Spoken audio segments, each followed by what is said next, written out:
serikali mpaka itoze watu ushuru ndio waweze kutoa huduma, lakini ushuru juu zaidi inaumiza wananchi.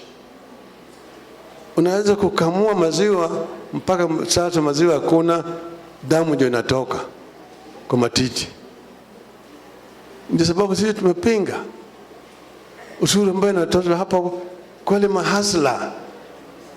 Ulisema utalinda mahasla, sasa mama mboga ananyanyaswa kwa mboga yake pale mpaka utoe ushuru.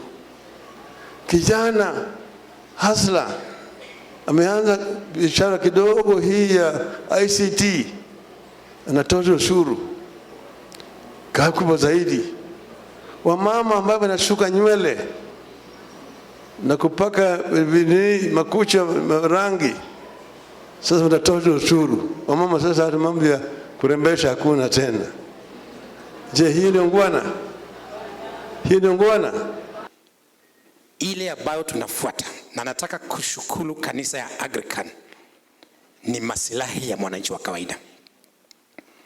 Mimi siwezi kuona mwananchi akiumia ati kwa sababu naogopa nipige makofi. Wabunge wetu wote waambiwe hiyo bill ya kuongeza gharama ya maisha ikienda huko waangushe, na mkae kwa TV muone kama Dede anaangusha. Akiangusha makofi kwa Dede, asipoangusha unamuuliza kwani unafanyia nani kazi?